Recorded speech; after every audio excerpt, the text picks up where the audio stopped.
Hi, friends. This episode is about our cat, Idgie, who surprised us by going trick-or-treating last year. It's the final installment in this October's Foggy Oak Scary Tales. I hope you've enjoyed them as much as I have. Idgie the cat came from the same litter as Ruth, the climbing adventurer of the book Ruth on the Roof. But while they are sisters, they are very different from one another. Ruth is generally pretty sweet, loves to curl up on a bed or a couch or a warm, sunny spot, and her adventures primarily relate to climbing things and then figuring out how to get down. Idgie is bigger than the petite black and white Ruth, though still smaller than our boy cats. She is rather beautiful, with soft gray fur, pale yellow-green eyes that can turn almost amber in the right lighting, a white chest and belly, and the same white socks on her feet as her sister Ruth.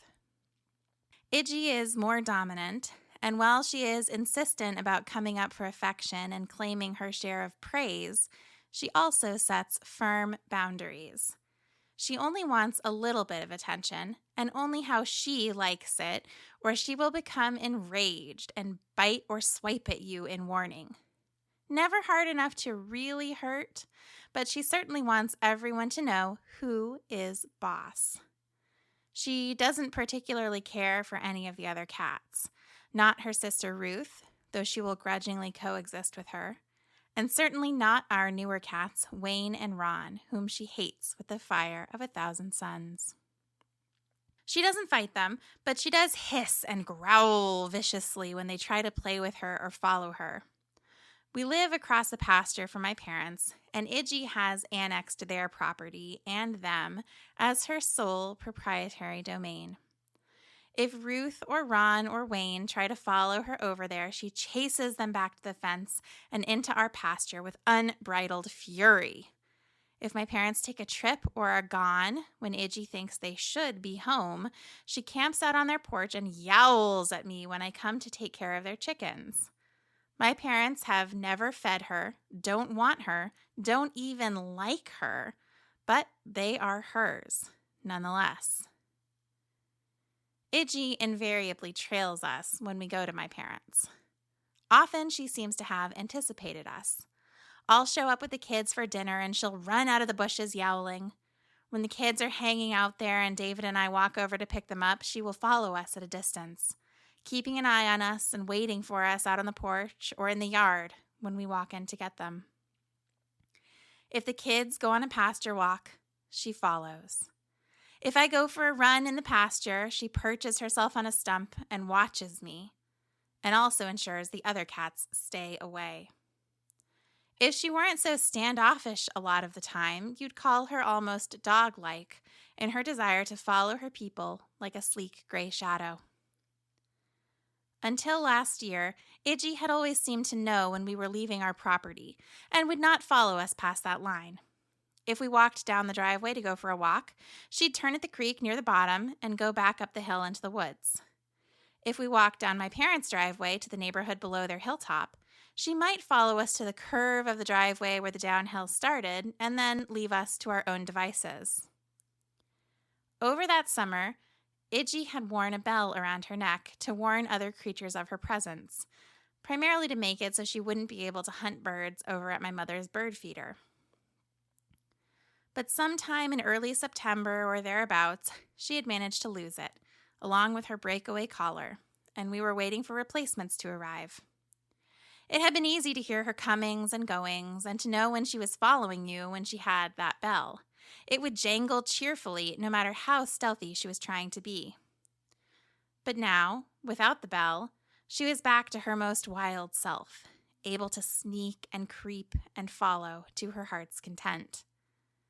And that is exactly what she did with her freshly regained stealth on that chilly October evening. Idgie decided that she was going trick-or-treating. After dinner, the kids, David, and I put on our costumes. The kids had decreed that David would be a clown, complete with delightfully patterned rainbow outfit courtesy of my aunt, a fuzzy red scarf we wound into the semblance of a wig on his head, and terrifying face paint, courtesy of me. For me, they chose skeleton, which we achieved with skeleton onesie pajamas. Kathy was a skeleton with me, while Rory was decked out as the evil fairy Maleficent, complete with my attempt at green face paint and wickedly arched black eyebrows. Our route first took us across the pasture to my parents' house.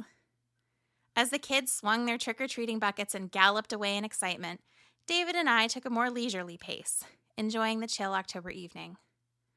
I turned to fasten the gate at the entrance of the pasture behind me and saw Idgie slip through the wide mesh of the fence beside me. "Idgie, are you trying to follow us?" I asked with a laugh. I assumed she'd camp out on my parents' porch while we headed down the steep driveway to trick-or-treat in the neighborhood. Idgie heard me say her name and gave an "eow" of acknowledgement. David and I followed the kids across the pasture. They were already scaling the gate on the other side. We unlatched it and swung it open to walk through, instead of trying to climb it like the kids, and followed my children as they dashed across the darkening yard to my parents' house. They halted, waiting for us impatiently at the foot of the steps leading up to the front porch. "Mom, Dad, hurry up!" Rory hollered, while Kathy urgently shushed her. They had wanted their approach to be a surprise. We picked up some speed and met them at the steps, and with a whoof of frustration with us, they both scrambled up the stairs and rang the doorbell. "Trick or treat!" they yelled as my parents, dressed as Mary Poppins and Bert, opened the door. As my parents exclaimed over their costumes and began handing out candy, I felt Idgie wind her way between my legs, meowing when I bent down and gave her head a pat. "Come on, Kiki Nona, it's time to go trick-or-treating," Rory commanded, dragging my mother towards the steps. My dad opted to remain at the house in case any kids were energetic enough to brave their long, steep driveway for some candy. The kids rushed down the driveway ahead of David, my mom, and me as we followed at a less breakneck pace down the dark, tree-lined drive. And behind us stalked Idgie, keeping back a few paces and watching us carefully. "Idgie, go home or go back to the porch," I yelled at her, making shooing motions with my hand. Idgie said, "Eow," and continued to follow, unperturbed. I decided she'd surely turn back and stopped watching her over my shoulder. The kids were waiting for us at the bottom of the driveway, practically writhing with impatience. Together, we selected the first house, and the kids urged us along, grabbing our hands to attempt to make us go faster. We crossed the street and walked up the long driveway of the first house. Almost all the driveways in this neighborhood are long, if not as steep and winding as my parents'. We didn't see Idgie following us when I checked behind me, but as we waited for the door to open, Rory actually sat down in front of the door to ensure we couldn't leave before our neighbors came. A gray shadow appeared on the stoop beside Rory. "Idgie!" I yelled at her. These neighbors had dogs, and I wasn't sure how they'd react to a strange cat showing up on their stoop. "Shoo!" I demanded. "Ow," Idgie said, rubbing against Rory, who began petting her. "I'm taking her back to your driveway, Mom," I said, scooping her up. Idgie gave a meow of protest, but didn't try to claw me, for once. As I walked away with the angry cat, the door opened and I heard the kids bellow, "Trick or treat!" I deposited Idgie at the base of my parents' driveway and hissed at her, "Psst," to tell her to run back up the driveway and go away. But Idgie wasn't having it. The kids met me in the road with David and my mom, and it soon became apparent that whether we wanted her or not, Idgie was coming. Sometimes she'd stay at the entrance to the driveways along the lane, waiting for us and giving an ow of acknowledgement when we returned from gathering candy. Sometimes she would follow us right up to the door, and I'd be shooing her away anxiously lest a neighbor open the door and a dog come right out at her. Regardless, for over a quarter mile down the neighborhood on one side and a quarter mile back, she followed us. Not quite like a dog, since she stayed further back and wasn't as friendly, but doggedly for certain. Surprisingly, no one noticed her at any of the houses, and indeed, no one else was even out trick-or-treating. It was only the 5 of us and Idgie, haunting the silent and deserted neighborhood in search of candy. Frankly, it was a bit creepy, and eventually I was glad for Idgie and her skulking presence. When we had turned to make our way up the other side of the street and towards home, she noted the change and ran ahead of us, looking frequently back and responding with a meow when we talked to her.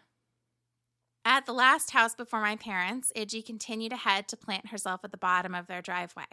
When the kids finished their final trick-or-treat and arrived at my parents' driveway to begin the climb, Idgie meowed at us and ran ahead, pausing occasionally to glance back impatiently, clearly wondering why we were so slow. She eventually stopped at the bend towards the top of the driveway and waited for us, demanding a pet with a meow when we reached her, and then sauntering along behind us as we finished the trek to my parents' door. The humans all went inside for hot cider and candy. Idgie sat regally down on the doormat and made it clear that she would be waiting. Sure enough, a half hour or so later when we emerged, Idgie was there, meowing at us, and then running down the steps into the boxwood hedges lining the driveway. When we walked across the yard and back towards the pasture gate, she burst out of the bushes and ran ahead of us again, winding through the pasture fence and stopping halfway across the pasture, making sure we followed. She led us all the way back down to our own front porch, where she demanded a reward for her troubles. Well, she had earned it. We cracked open a can of wet cat food, a very special treat that all of our cats adore, and gave her praise and pets as she ate, which she clearly felt was her due. I wasn't sure I really wanted her following us like that ever again, but it had certainly made this Halloween memorably strange. She's never tried to follow us down into the neighborhood again. Do you think it's specific to Halloween? Do you think she'll try to follow us this year? I suppose we'll know soon enough. I hope you all have a wonderful Halloween that is exactly as spooky or not spooky as you prefer. And I hope you've enjoyed this last installment of our Foggy Oak Scary Tales. Thanks to Lee Knight for composing and performing the music for these special episodes, and stay tuned for more Foggy Oak fairy tales coming soon.